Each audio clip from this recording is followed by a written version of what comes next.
우리에게 주시는 말씀은 에베소서 2장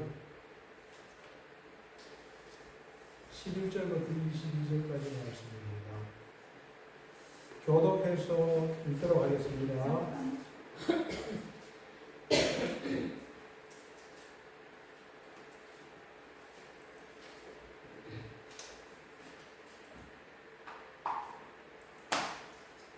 그러므로 생각하라.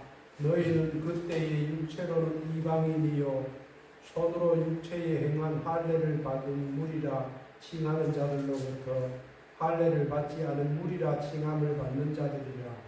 그때는 너희는 그리스도 밖에 있었고 이스라엘 나라 밖에 사람이라. 약속의 언약들에 대하여는 외인이요 세상에서 소망이 없고 하나님도 없는 자이더니 이제는 저를 멀리 있던 너희가 그리스도 예수 안에서 그리스도의 피로 아까워졌느니라. 그는 우리를 합력이시니라. 둘로 하나를 만드시라. 원수된 그곧 중간에 막힌 담을 자기 육체로 거시고 법정으로 된 계명의 율법을 폐하였으니 이는 이 둘로 자기 안에서 한 세 사람을 지어 화평하게 하시고 또 십자가로 이 둘을 한 몸으로 하나님과 화목하게 하려 하시리라. 원수된 것을 십자가로 소멸하시고 또 오셔서 먼데 있는 너희에게 평안을 전하시고 가까운 데 있는 자들에게 평안을 전하셨으니 이는 그로 말미암아 우리들이 한 성령 안에서 하나님께서 나아가 오게 하려 하시리라. 그러므로 이제부터 너희는 외인도 아니요 나그네도 아니요 오직 성도들과 동일한 시민이요 하나님의 권속이라. 너희는 사도들과 선지자들을 더 위에 세우심을 믿느니라. 그리스도 예수께서 친히 모퉁이 돌이 되셨느니라. 그 안에서 건물마다 서로 연결하여 주 안에서 성전이 되어가고 너희도 성령 안에서 하나님이 거하실 주소가 되기 위하여 예수 안에서 함께 지어져 가느니라.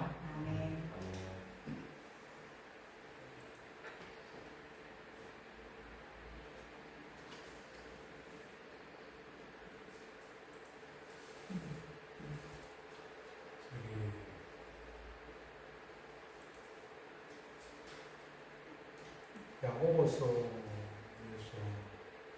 야고보 사도가 이렇게 말합니다.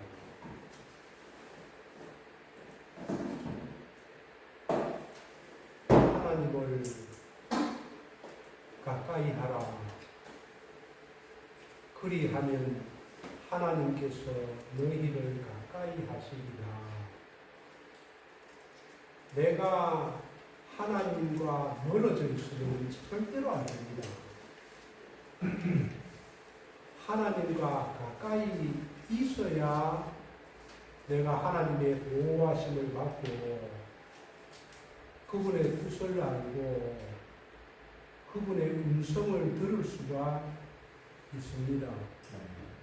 신약 시대에는 우리가 임마누엘 하나님과 우리가 함께 교제를 하고 함께 살아가는 것이 우리 성도들의 정체성이고 우리의 믿음입니다.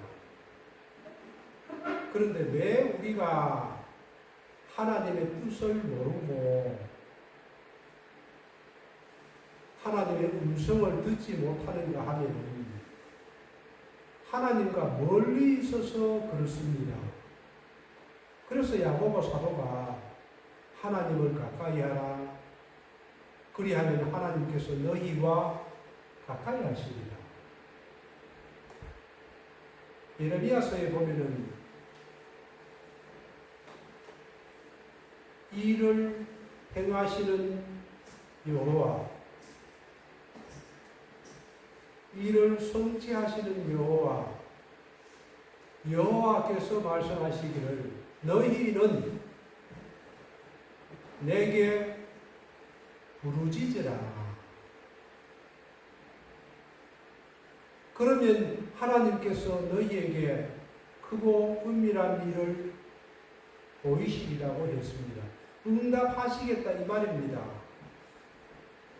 우리의 입을 가지고 우리가 해야 될 것은 하나님께 부르짖어야 됩니다. 기도를 해서 못 받는 것은 거의가 없습니다. 특히나 우리에게 꼭 필요한 것은 하나님이 아십니다. 그래서 우리가 말하기 전에도 아시지만은 하나님은 우리 입으로 아버지께 구하기를 바라십니다. 절대로 염려하지 마시고 걱정 근심할 필요도 없이 구하시면은 하나님은 응답하십니다. 그래서 오직 모든 일에 기도와 간구로 너희 구할 바를 하나님께 아뢰라고 했습니다. 왜 아뢰라고 했냐 하면은 주시겠다 이 말입니다. 왜 안 구하느냐? 왜 필요한 게 있는데도 안 구하느냐? 그것을 자꾸 아버지는 자식들에게 이야기를 강조합니다. 자꾸 해라, 구해라, 구하면은 주신다.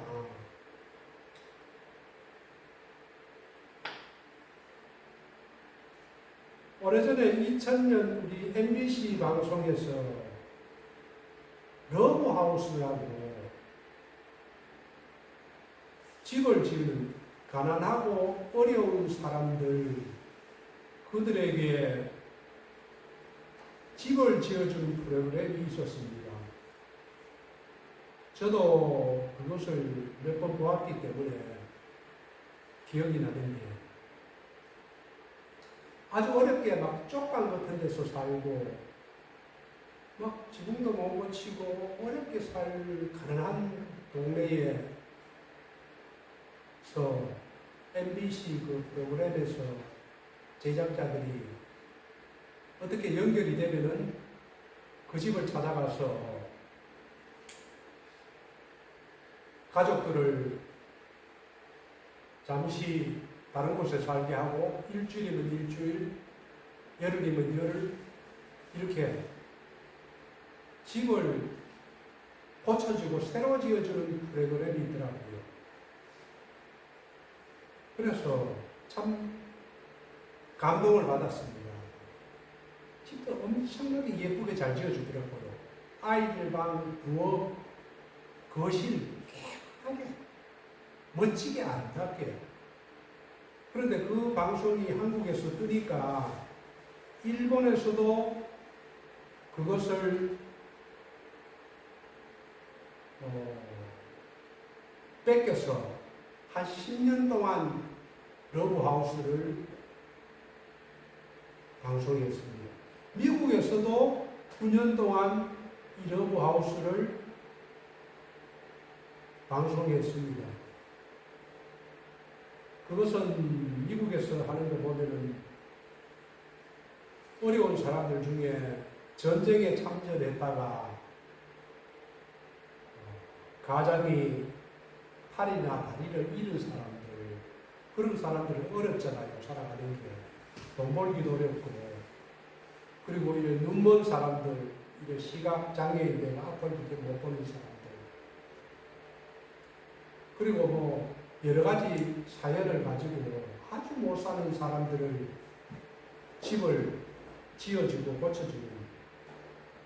그런데 방송마다 보면은 이 가족들이 새로운 집을 지어주고 와서 가린 문을 이렇게 딱 뜨면은 너무 기뻐서 울어요. 어떻게 이렇게 우리 집이 좋아졌는가. 너무 감동이 되었어. 엉엉 울고 부부가 부둥켜 안고 자식들하고 부둥켜 안고 이게 우리 집이 맞냐고. 엄마 이게 진짜 우리 집이 이게 내 방이냐고. 그런 제자들끼리도 너무 기뻐서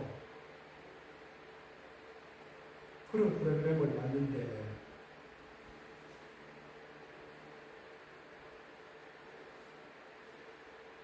그런 것도 고맙고 감사하지만 진짜로 기쁜 것은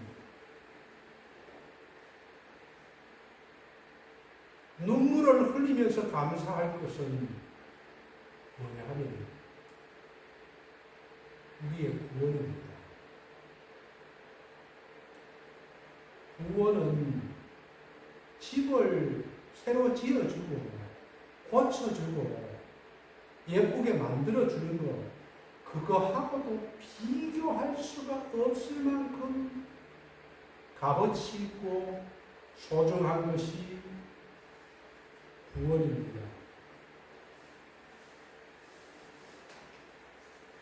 오늘 본문에서 바울 사도는 그 이야기를 하고 있습니다. 개인적인 차원의 구원, 교회 공동체의 구원. 그래서 오늘 본문 11절을 보면은 이렇게 시작합니다.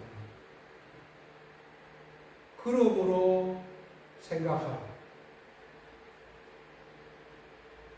무엇을 생각하느냐 하면은 너희는 그때에 육체로는 이방인, 또 12절에서도 보면은 시작할 때에 그때에 너희는 그리스도 밖에 있었고, 그때가 언제입니까?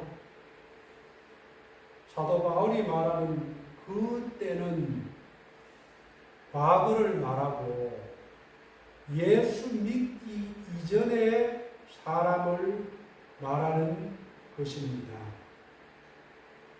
그리고 13절에는 또 보면은 이제는 전에 멀리 있던 너희가 라고 이야기합니다.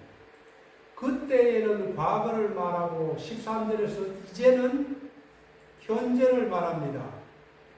그리고 19절을 보면은 이제부터 너희는 또 이렇게 이야기합니다. 과거도 아니고 현재도 아니고 이제는 미래를 이야기합니다. 사도가 이야기하는 것은 성도들의 과거의 모습과 현재의 모습과 앞으로의 미래의 모습을 이야기를 합니다. 그러면은 이 에베소의 성도들의 과거의 모습이 어땠을까요? 11절을 보십시오. 그러므로 생각하라. 너희는 그때가 언제라고 했지요? 예수 믿지 않을 때에. 그러면 여러분들도 생각해 보십시오. 여러분들이 예수 믿지 않을 때에는 어땠습니까? 그때에는 육체로는 이방인이요. 유대인은 선택된 민족입니다. 이방인은 선택되지 않는 사람들입니다. 그래서 손으로 육체에 행한 할례를 받은 무리, 육체의 할례를 받는 무리는 유대인을 말합니다. 그 무리로부터 할례를 받지 않는 무리라고 칭함을 받은 자들이었습니다. 누가요? 에베소의 성도들이. 우리들의 모습입니다. 우리들도 그런 모습이었습니다. 그래서 12절에는 그때에, 예수 믿지 않던 때에 저와 여러분 한번 생각해 보십시오. 너희는 그리스도 밖에 있었고, 지금은 그리스도 밖에 있습니까? 그리스도 안에 있습니까? 우리는 그리스도 안에 있는 사람들입니다. 그러나 그때에는 그리스도 밖에 있었던 사람이었습니다. 그리고 이스라엘 나라 밖의 사람이라, 이스라엘 나라 밖의 사람이면은 헬라인이나 이런 이방인 사람들입니다. 그들에게는 약속의 언약들에 대한 레인입니다. 하나님의 약속이 없는 사람입니다. 이스라엘 밖의 사람들은 하나님이 찾지도 않았고 약속도 없었습니다. 그래서 그 사람들은 오직 이 땅에서 밥 먹고 즐기는 것밖에 없습니다. 내가 죽기 전에 돈 벌어서 즐기자. 그래서 세상에서 소망이 없고 하나님도 당연히 없는 자였습니다. 그것이 예수 믿지 않던 우리들의 모습이었습니다. 사도 바울도 이 글을 지금 쓰신 사도 바울도 우리와 똑같은 사람이었습니다. 어쩌면은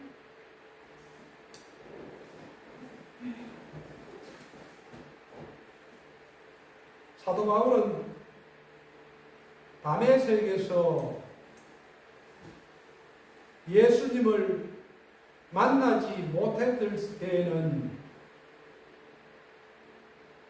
그리스도 밖에 있었던 사람입니다.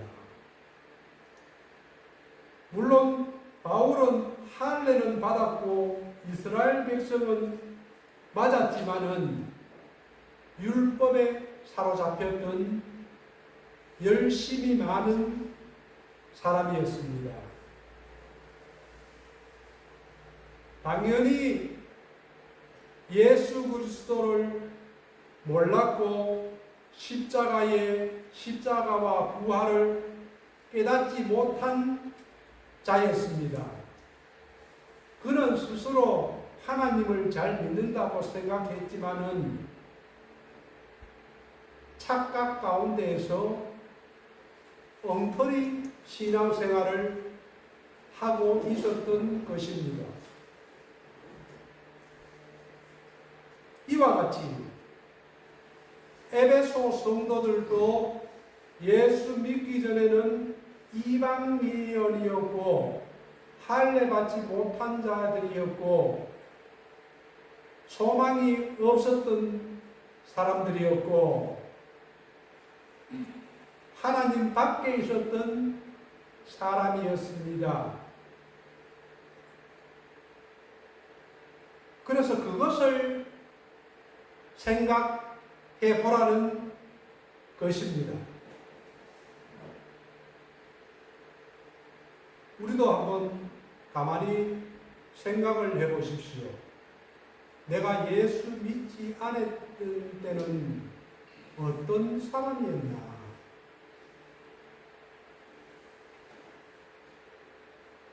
저는 제 자신을 예수 믿기 전과 예수 믿은 이후에를 자주 생각합니다.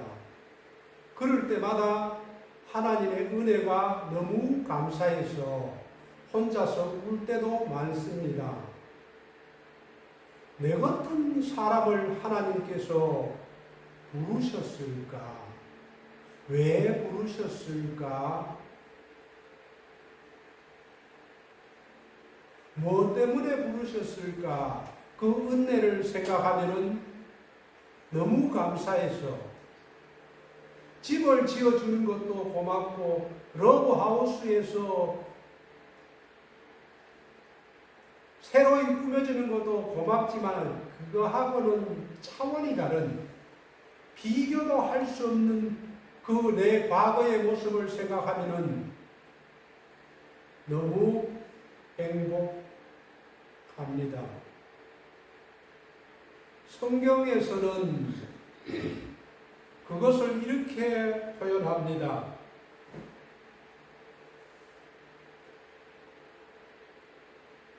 이 세상의 모든 사람을 육체 중심의 사람인가 아니면은 성령 중심의 사람인가로 성경에서는 구분합니다.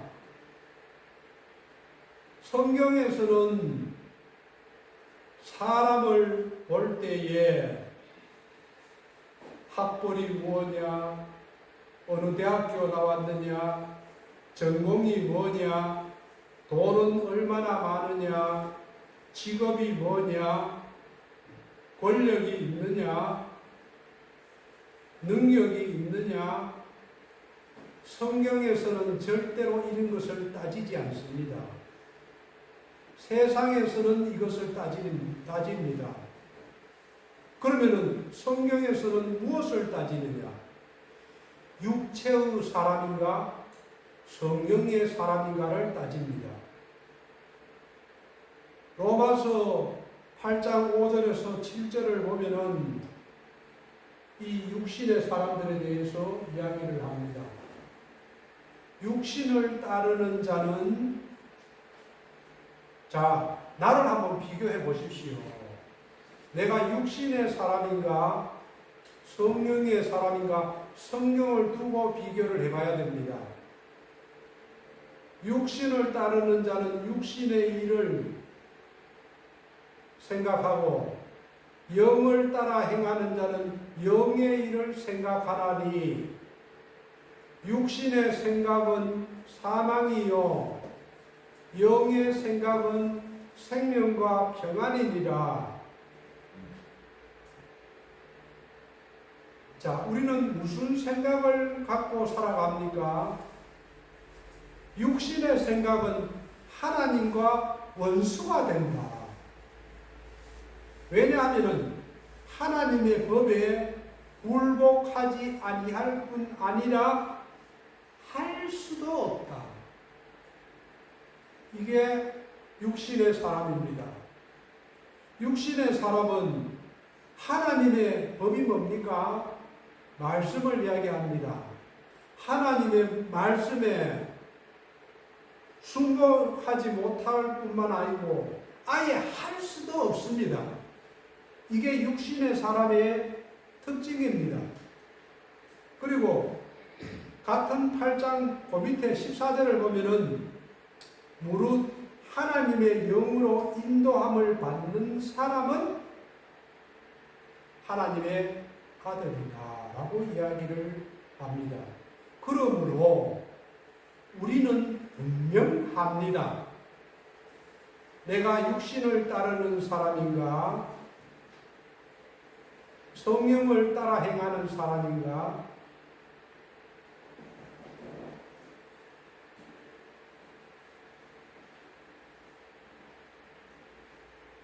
내 안에 그리스도 영이 나를 인도하지 않는다면 곤란합니다. 하나님의 자녀가 되는 길은 하나님의 영으로 인도함을 받는 사람이 되어야 합니다. 내 안에 하나님이 영이 거하신다면 나는 더 이상 육신의 요구에 끌려다니지 않고 성령의 인도하심을 받게 될 것입니다. 그래서 갈라디아에서 5장 16절에서 바울은 이렇게 이야기합니다. 내가 이르노니 너희는 성령을 따라 행하라. 그리하면 육체의 욕심을 이루지 아니하리라.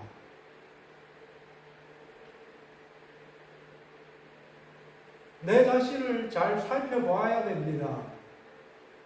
내가 성령을 따라 걸어가고 있는 사람인가? 육신을 따라서 걸어가고 있는 사람인가? 그렇다면 이 육신의 일이 무엇입니까? 갈라디아에서 5장 19절에서 21절 말씀 앞을 한번 보십시오. 육체의 일은 분명합니다. 그 뭐냐? 음행, 더러운 것, 호색, 우상숭배, 주술, 원수 맺는 것, 다른 사람하고 싸우는 걸 말합니다. 분쟁, 시기, 분냄,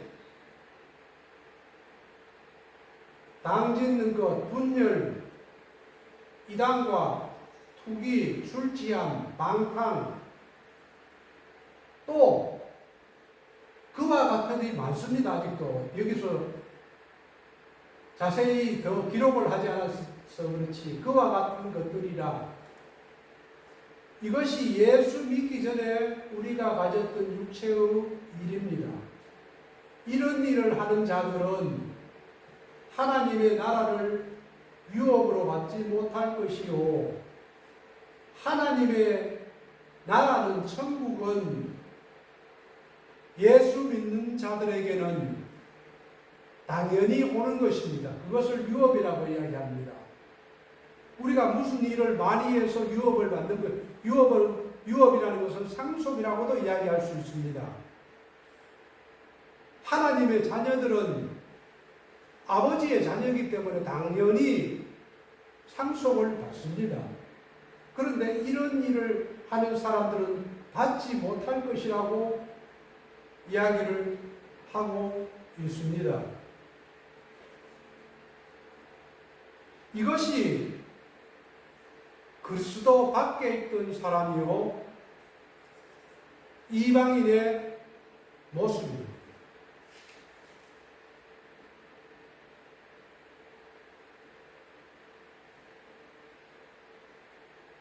이렇게 이야기할 수 있습니다. 예수 믿었는데도 불구하고 어떻게 죄를 안 짓고 살 수 있습니까? 그러나 믿음이 있다면 반드시 행함이 있고 하나님의 말씀에 순종하기 시작하면 죄를 이기게 됩니다.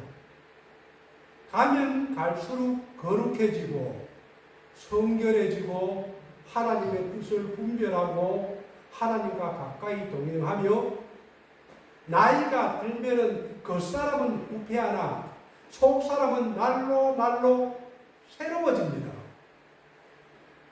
이걸 분명히 아셔야 됩니다.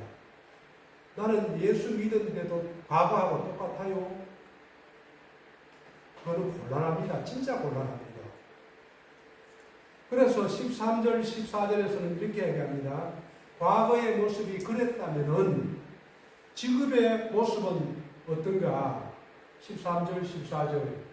이제는 전에 멀리 있던 너희가 하나님과 멀리 있던 너희가 그리스도 예수 안에서 예수님 피 때문에 가까워졌다고 이야기를 합니다. 우리가 죄 사함을 받고 회개를 하면은 우리가 세상의 사람 가치관을 하나님께로 가치관이 바뀝니다. 세상을 좋아하던 사람이 하나님을 좋아하는 것으로 바뀌게 됩니다.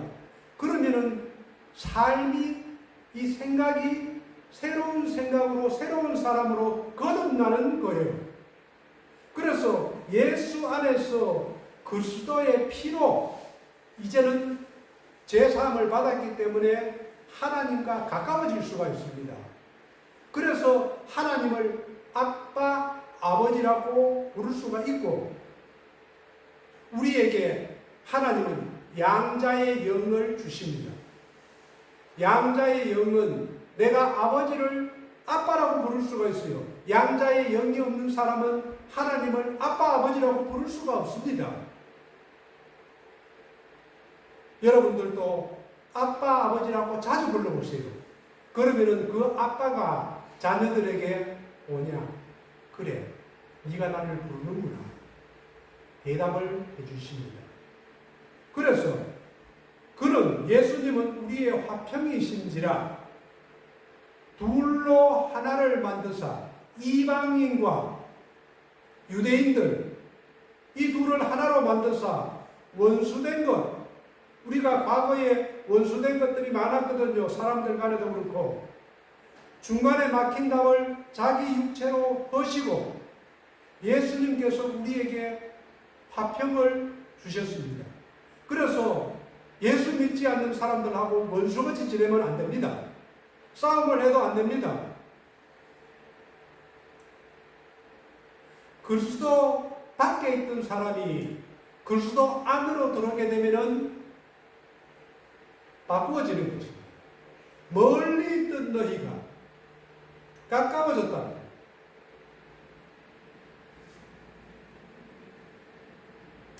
하나님을 아버지로 믿고 예수님을 구주로 영접하고 그 은혜로 구원받은 감사와 감격이 생각날 때마다 있어야 됩니다.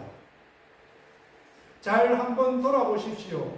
나에게 그런 기쁨과 감사가 언제 있었는가? 한 번도 없었다 하면 곤란합니다. 있었다면 그것을 다시 돌이켜서 그 구원의 기쁨을 회복해야 합니다. 15절, 18절 말씀을 보면은 법조문으로 된 계명의 율법을 폐하셔서 누가요? 예수님께서 십자가에 달릴 때 이는 이 둘로 자기 안에서 한 세 사람을 지어, 이게 한 세 사람을 잘 봐야 됩니다. 자기 안에서, 예수 안에서 한 세 사람을 지어, 여러 세 사람이 아닙니다. 한 세 사람을 지었습니다. 그래서 화평하게 하시고 또 십자가로 이 둘을 한 몸으로 하나님과 화목하게 하려 하심이라. 유대인이 따로 있고 이방인이 따로 있고 원수가 따로 있고 친구가 따로 있는 게 아닙니다. 예수 믿게 되면은 한 세 사람을 지어 화평하게 하십니다. 원수된 것을 십자가로 소멸하시고, 왜 그렇게 되었습니까? 예수님 십자가 때문입니다. 십자가는 기독교의 심장입니다. 십자가 안에 모든 것이 다 들어있습니다. 하나님의 공의, 하나님의 사랑. 그 예수님의 십자가를 생각하면 생각할수록 은혜에 빠집니다. 예수님의 십자가를, 의미를 아직도 무엇인지 모른다면 곤란합니다. 예수님의 십자가의 의미를 모르고 천국에 갈 수가 없습니다. 예수님이 십자가의 의미가 무엇인가를 자주 생각해야 됩니다. 그리고 십자가로 소멸하시고 또 오셔서 먼 데 있는 너희에게 평안을 전하시고, 우리는 이방인이었어요. 그러니까 멀리 있을 수밖에 없었습니다. 또 가까운 데 있는 자들에게 평안을 유대인들입니다. 가까워 있는 사람들은. 이는 그로 말미암아 둘이 한 성령 안에서 아버지께 나아감을 얻게 하려 하심이라.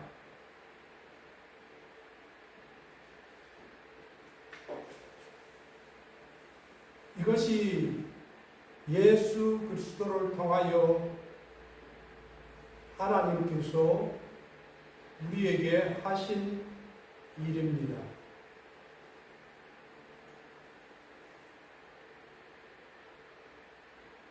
그리고 15절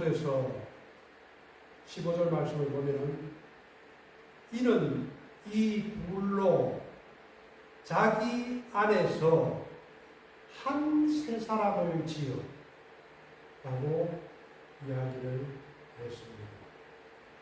한 세 사람이라는 것은 연합을 이야기합니다. 유대인과 이방인, 모든 사람, 우리 교회, 화재교회, 원동교회, 큰 교회, 작은 교회, 도시교회, 농촌교회, 이런 구분이 없이 한 세 사람을 지었습니다. 예수 그리스도의 피로.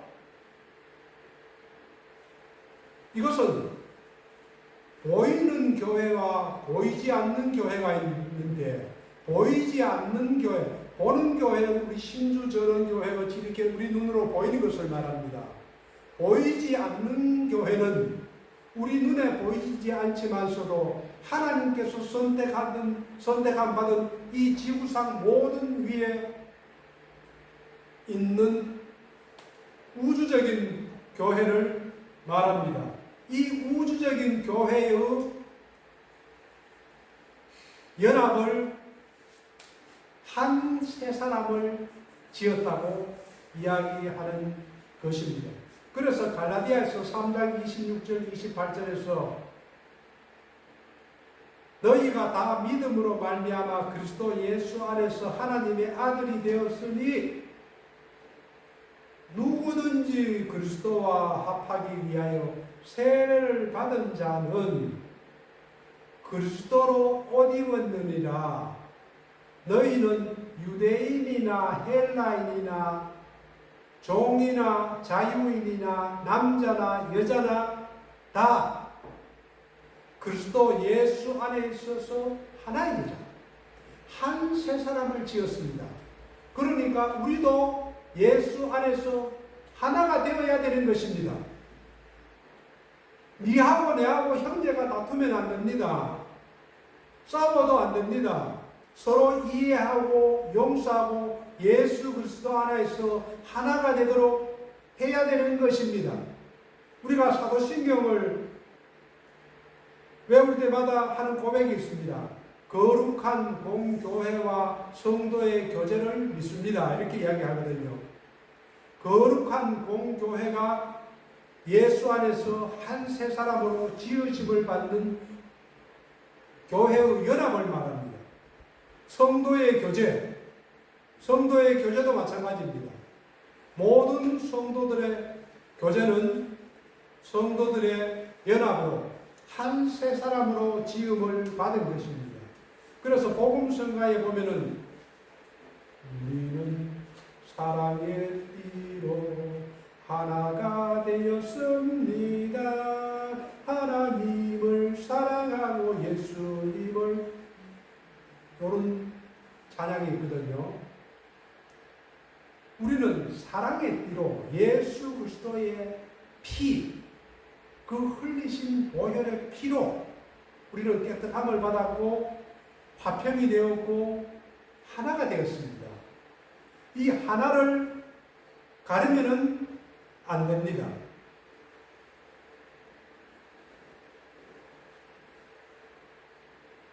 그래서 오늘 본문 말씀을 보면은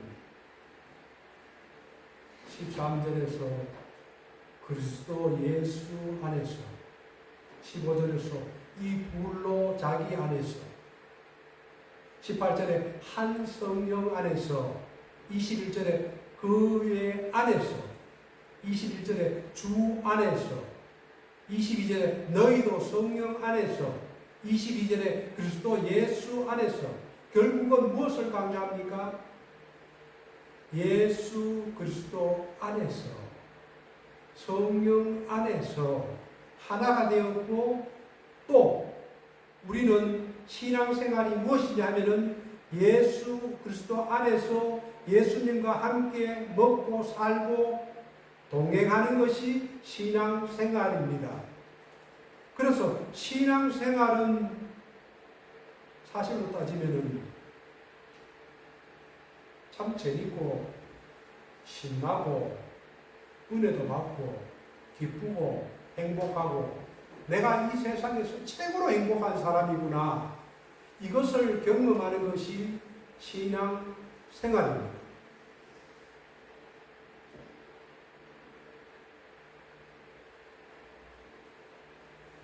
그래서 신앙생활을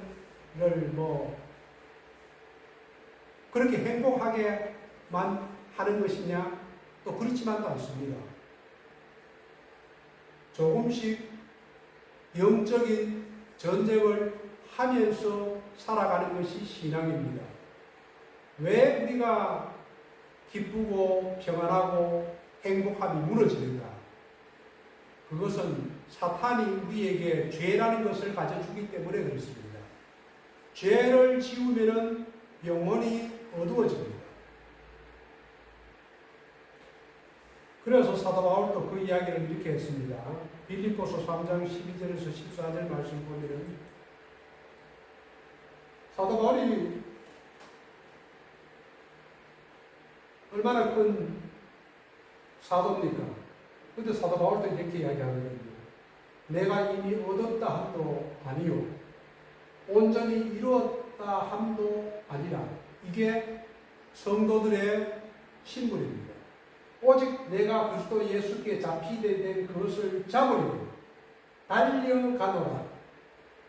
형제들아, 나는 아직 내가 잡은 줄로 여기지 아니하고 오직 한 일, 즉 뒤에 있는 것은 잊어버리고 앞에 있는 것을 잡으려고 표대를 향하여 그리스도 예수 안에서 하나님이 위에서 부르신 부름의 상을 위하여 달려가노라라고 이야기합니다. 이게 우리와 같은 아직도 완성되지 않는, 구원이 완성되지 않는 신앙생활의 모습입니다.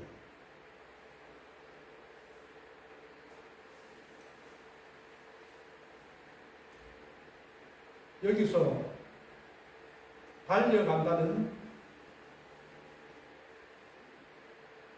고백은 무엇을 위해서 달려가느냐 하면은 빌립보서 3장 10절 11절 쪽에 보면은 그렇게 나옵니다. 부활의 권능을 알고자 하여 부활에 이르려는 신앙, 그것을 위해서 달려간다고 바울은 이야기를 합니다.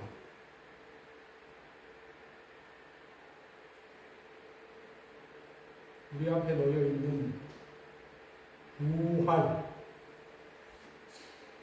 우리의 육체의 부활, 영혼의 부활, 그리고 영원한 생명, 죄사함, 하나님의 자녀가 되는 권세, 영생,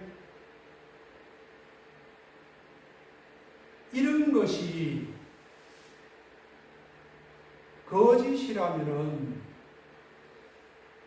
우리의 믿음도 벚꽃이요, 우리는 불쌍한 자 중에 가장 불쌍한 자가 된다고 이야기를 했습니다.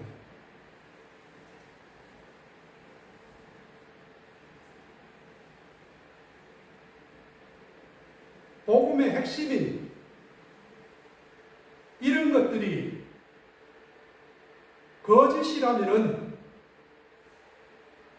예수 믿고 살아간다는 것은, 우리의 믿음은 얼마나 불쌍하고 처량한 믿음이겠습니까?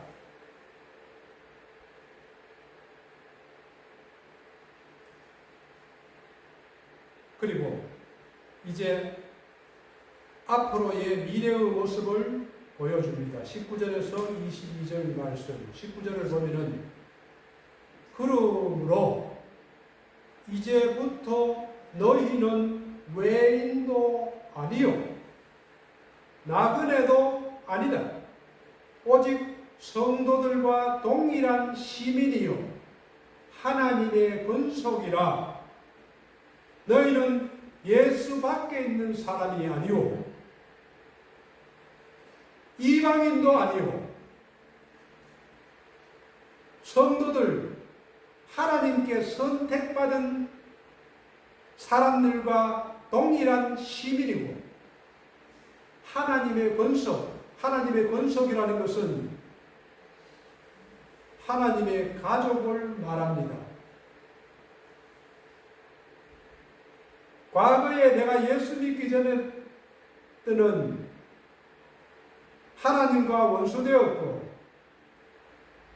유대인들과 이방인들이 원수되어 같이 적대적인 관계였었는데 이제는 그 관계를 뛰어넘어 예수 그리스도의 피로 인하여 하나님의 가족의 일원이 되었다는 것입니다. 하나님의 가족이 되었다는 것은 하나님께서 자기의 자녀들을 사랑하고 돌보시고 먹이고 입히고 다 하시겠다는 것입니다. 그것이 하나님의 가족이 된 것입니다. 그리고 이제 20절, 22절에서 이 교회 공동체를 건물로 비유합니다. 20절, 너희는 사도들과 선지자들의 터 위에 세우심을 입은 자다. 사도들과 선지자들 터 위에 세우심을 입은 자다. 그리스도 예수께서 친히 모퉁이 돌이 되셨느니라. 건물을 지을 때는 제일 바닥에 큰 바위로 모퉁이 돌을 짓고 그 위에 벽돌을 브로크를 한 장, 두 장씩 세워서 건물을 완성시킵니다. 그리고 사도들과 선지자들이 그 기초를 세우는 역할을 했다고 말씀합니다. 예수님께서 12제자들을 두고 하늘로 승천하면서 사도들에게 예수님을 증거하라고 이야기를 했거든요. 그 사도들과 선지자들을 통해서 교회가 세워지는 것입니다. 과거의 사도들과 선지자들이 이 기초를 세웠다면 지금은 누가 교회를 세워나갑니까? 물론 보이지 않는 성령님과 예수님이 머리로 계시지만 그 도구로서 목사와 사역자들을 두고 가르치면서 세워나가고 있습니다.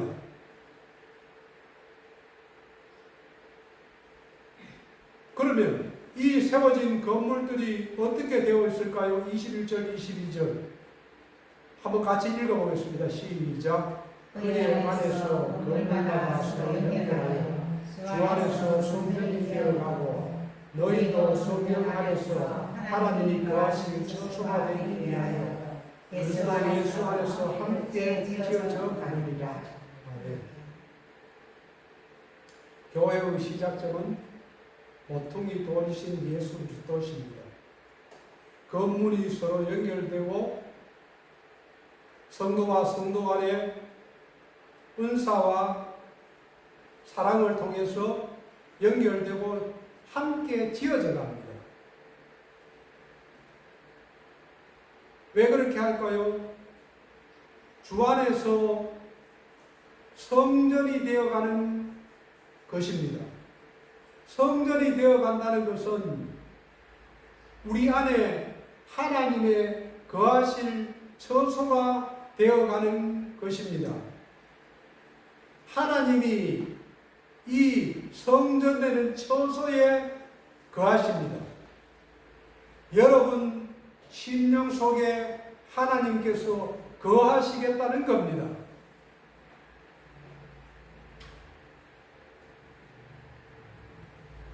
교회의 중심은 예수 그리스도십니다. 그분은 모퉁이 돌이고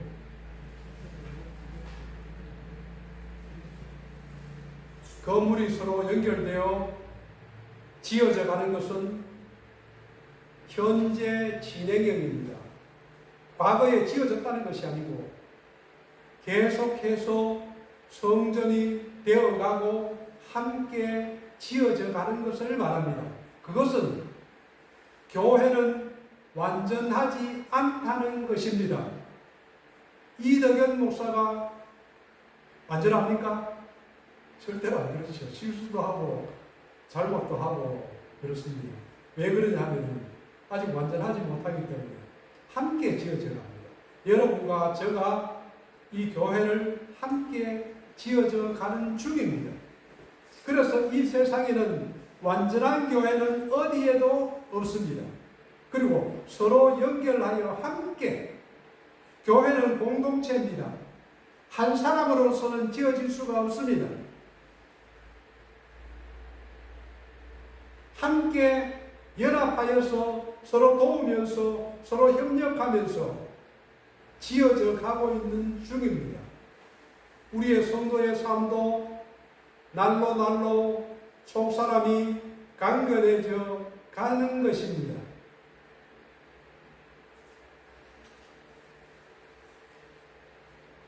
사단은 우리에게 이 과거와 현재와 그리고 또 미래의 모습을 보여주면서 우리가 어떻게 구원을 받았는지, 과거의 삶이 어땠는지, 지금의 현재의 상태는 어떤 건지, 앞으로 미래는 또 어떻게 지어져 가야 될지를 가르쳐 주셨습니다.